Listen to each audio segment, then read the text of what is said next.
Hi friends, ಎಲ್ರಿಗೂ ನಮಸ್ಕಾರ. Welcome back to our channel. ಯಾರೆಲ್ಲ ಇನ್ನೂ ನನ್ನ ಚಾನಲ್ನ ಸಬ್ಸ್ಕ್ರೈಬ್ ಮಾಡದೆ ನೋಡ್ತಿದ್ದೀರಾ, ದಯವಿಟ್ಟು ಸಬ್ಸ್ಕ್ರೈಬ್ ಮಾಡ್ಕೊಳ್ಳಿ. ಹಾಗೆ ಹೊಸ ವಿಡಿಯೋ ನೋಟಿಫಿಕೇಷನ್ಗೋಸ್ಕರ ಬೆಲ್ ಐಕಾನ್ ಕೂಡ ಕೊಡಿ ಅಂತ ಹೇಳ್ತಾ ಇವತ್ತಿನ ವಿಡಿಯೋನ ಸ್ಟಾರ್ಟ್ ಮಾಡ್ಕೊಳ್ಳೋಣ.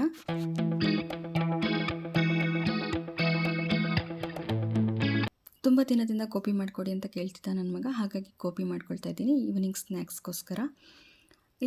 ಇಲ್ಲಿ ಕ್ಯಾಬೇಜ್ನ ಹೆಚ್ಚಿಟ್ಕೊಂಡು ಅದಕ್ಕೆ ಸ್ವಲ್ಪ ಸಾಲ್ಟ್ ಹಾಕಿ ಅರ್ಧ ಗಂಟೆ ನೆನೆಸಿಟ್ಟಿದ್ದೆ. ಈ ರೀತಿಯಾಗಿ ನೀರನ್ನ ಬಿಟ್ಕೊಂಡಿರುತ್ತೆ ನೋಡಿ. ಇದನ್ನು ಹಿಂಡಿ ಒಂದು ಪಾತ್ರೆಯಲ್ಲಿ ಹಾಕ್ಕೊಳ್ತಾ ಇದ್ದೀನಿ. ಅದಕ್ಕೆ 1 ಕಪ್ ಆಗೋಷ್ಟು ಮೈದಾ ಫ್ಲೋರು, 2 ಟೇಬಲ್ ಸ್ಪೂನಷ್ಟು ಕಾರ್ನ್ಫ್ಲೋರು, 1 ಟೇಬಲ್ ಸ್ಪೂನಷ್ಟು Kashmiri red chilli powder, 1 table ಸ್ಪೂನಷ್ಟು ಗರಂ ಮಸಾಲ, 1-2 ಟೇಬಲ್ ಸ್ಪೂನಷ್ಟು ಬೇಸನ್ ಫ್ಲೋರು, ಸ್ವಲ್ಪ ಸಾಲ್ಟು ಹಾಕ್ಕೊಂಡು ಕಲಸಿಟ್ಕೊಳ್ಳಿ.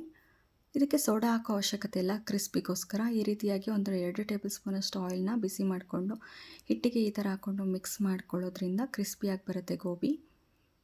ಸೋಡಾ ಎಲ್ಲ ಯೂಸ್ ಮಾಡೋದು ಒಳ್ಳೆಯದಲ್ಲ ಮನೆಯಲ್ಲಿ ಅಂತ ಹೇಳ್ಬಿಟ್ಟು ಸ್ವಲ್ಪನೇ ನೀರನ್ನು ಸೇರಿಸ್ಕೊಂಡು ಬಜ್ಜಿ ಬೋಂಡ ಮಾಡ್ತಿರಲ್ಲ ಆ ಕನ್ಸಿಸ್ಟೆನ್ಸಿಯಲ್ಲಿ ಕಲಿಸ್ಕೊಳ್ಳಿ.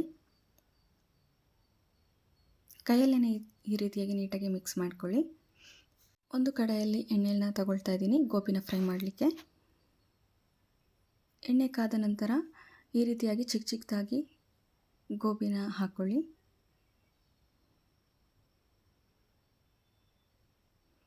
ಗೋಬಿನ ಹಾಕ್ಕೊಂಡ ತಕ್ಷಣವೇ ನೀವು ಬೇರೆ ಟರ್ನ್ ಮಾಡೋಕ್ಕೆ ಹೋಗಬೇಡಿ. ಒಂದು 5 ನಿಮಿಷ ಬಿಟ್ಟು ಟರ್ನ್ ಮಾಡಿ. ಈ ರೀತಿಯಾಗಿ ಕ್ರಿಸ್ಪಿ ಆಗಿರೋ ಗೋಬಿ ರೆಡಿ ಆಗುತ್ತೆ. ಸ್ವಲ್ಪ ಕ್ಯಾಪ್ಸಿಕಮ್ನ ಹೆಚ್ಚಿಟ್ಕೊಳ್ತಾ ಇದ್ದೀನಿ ಗ್ರೇವಿಗೋಸ್ಕರ. ಸ್ವಲ್ಪ ಸೆಮಿ ಗ್ರೇವಿಯಾಗಿ ಮಾಡ್ಕೊಳ್ಳೋಣ ಅಂತ ಹೇಳ್ಬಿಟ್ಟು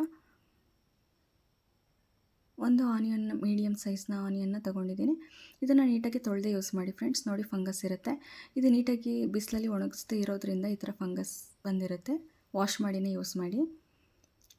ಸ್ವಲ್ಪ ಕೊತ್ತಂಬರಿ ಸೊಪ್ಪನ್ನ ಹೆಚ್ಚಿಟ್ಕೊಳ್ತಾ ಇದ್ದೀನಿ. ಸ್ಪ್ರಿಂಗ್ ಆನಿಯನ್ ಇದ್ದರೆ ಅದೂ ಚೆನ್ನಾಗಿರುತ್ತೆ ಟೇಸ್ಟ್ಗೆ.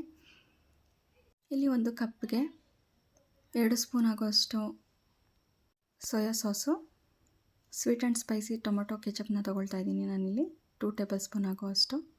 ನಿಮಗೆ ಸ್ವೀಟ್ ಜಾಸ್ತಿ ಬೇಡ ಅಂತ ಹೇಳಿದರೆ, ನನ್ನ ಮಗುನೂ ತಿನ್ನುತ್ತಲ್ಲ ಅಂತ ಹೇಳ್ಬಿಟ್ಟು ನಾನು ತುಂಬ ಸ್ಪೈಸಿಯಾಗಿ ಮಾಡ್ಕೊಳ್ತಿಲ್ಲ.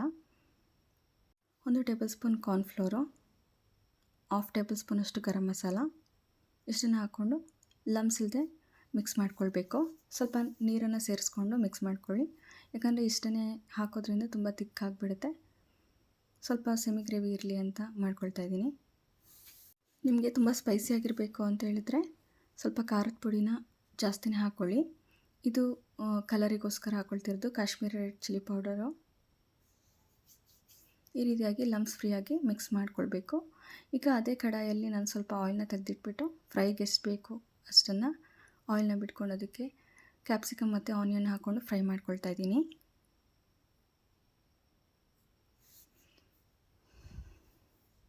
ಈ ರೀತಿಯಾಗಿ ಸ್ವಲ್ಪ ಫ್ರೈ ಮಾಡ್ಕೊಳ್ಳಿ ನೀಟಾಗಿ.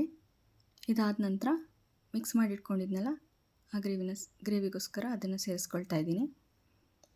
ಕಾರ್ನ್ಫ್ಲೋರ್ ಹಾಕಿರೋದ್ರಿಂದ ಬೇಗನೆ ಥಿಕ್ನೆಸ್ ಬಂದುಬಿಡುತ್ತೆ. ಹಾಗಾಗಿ ಸ್ವಲ್ಪ ಈ ರೀತಿಯಾಗಿ ಮಿಕ್ಸ್ ಮಾಡ್ಕೊಳ್ತಾರೆ.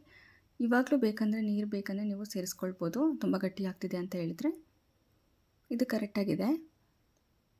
ಇಷ್ಟಿದ್ರೆ ಸಾಕು. ನೀಟಾಗಿ ಔಟ್ಲೈನಲ್ಲಿ ಆಯಿಲ್ನ ಬಿಟ್ಟಾಗ ಆಯಿಲ್ ಬಿಡುತ್ತಲ್ಲ ಅವಾಗ ಬೆಂದಿದೆ ಅಂತ ಹೇಳ್ಬಿಟ್ಟು ಇದಕ್ಕೆ ಸೇರಿಸ್ಕೊಳ್ಳಿ. ಹಸಿ ಗ್ರೇವಿಗೆ ಹಾಕೋಕ್ಕೆ ಹೋಗಬೇಡಿ, ಟೇಸ್ಟ್ ಚೆನ್ನಾಗಿ ಬರೋದಿಲ್ಲ. ಸ್ವಲ್ಪ ಈ ರೀತಿಯಾಗಿ ಬೇಯಿಸ್ಕೊಳ್ಬೇಕು. ಇದಕ್ಕೆ ಇವಾಗ ಗೋಬಿನ ಸೇರಿಸ್ಕೊಳ್ತಾ ಇದ್ದೀನಿ. ನೀಟಾಗಿ ಎಲ್ಲ ಕಡೆ ಸ್ಪ್ರೆಡ್ ಆಗೋ ರೀತಿ ಮಿಕ್ಸ್ ಮಾಡ್ಕೊಳ್ಳಿ. ನಾವು ಹೊರಗಡೆ ತಿಂದು ಆರೋಗ್ಯ ಹಾಳು ಮಾಡ್ಕೊಳ್ಳೋದಕ್ಕಿಂತ ಇದೂ ಏನು ಡೈಲಿ ತಿಂದರೆ ಒಳ್ಳೆಯದಲ್ಲ. ಏನೋ 15 ಡೇಸ್ಗೆ ಅಥವಾ 1 ಮಂತ್ಗೆ ಮಕ್ಕಳು ಕೇಳ್ತಾರಲ್ಲ, ಹಾಗಾಗಿ ಈಸಿಯಾಗಿ ಮನೆಯಲ್ಲೇ ಮಾಡ್ಕೊಳ್ಬೋದು ನೀವು. ಹೀಗೆ ಬಿಸಿಯಾಗಿ ಗೋಬಿ ಈವ್ನಿಂಗ್ ಸ್ನ್ಯಾಕ್ಸ್ಗೋಸ್ಕರ ರೆಡಿಯಾಗಿದೆ. ಇದಕ್ಕೆ ಮೇಲೆ ನೀವು ಗಾರ್ನಿಷಿಂಗ್ಗೋಸ್ಕರ ಅಥವಾ ಟೇಸ್ಟ್ಗೋಸ್ಕರ ಆನಿಯನ್ ಮತ್ತು ಕೊರಿಯಾಂಡರ್ ಲೀವ್ಸ್ನ ಹಾಕ್ಕೊಂಡು ಸರ್ವ್ ಮಾಡ್ಕೊಳ್ಬೋದು. ಈ ವಿಡಿಯೋ ನಿಮ್ಮೆಲ್ರಿಗೂ ಲೈಕ್ ಆಗಿದ್ದರೆ ಲೈಕ್ ಮಾಡಿ, ಶೇರ್ ಮಾಡಿ, ಕಮೆಂಟ್ ಮಾಡಿ ಫ್ರೆಂಡ್ಸ್. ಶುಭರಾತ್ರಿ.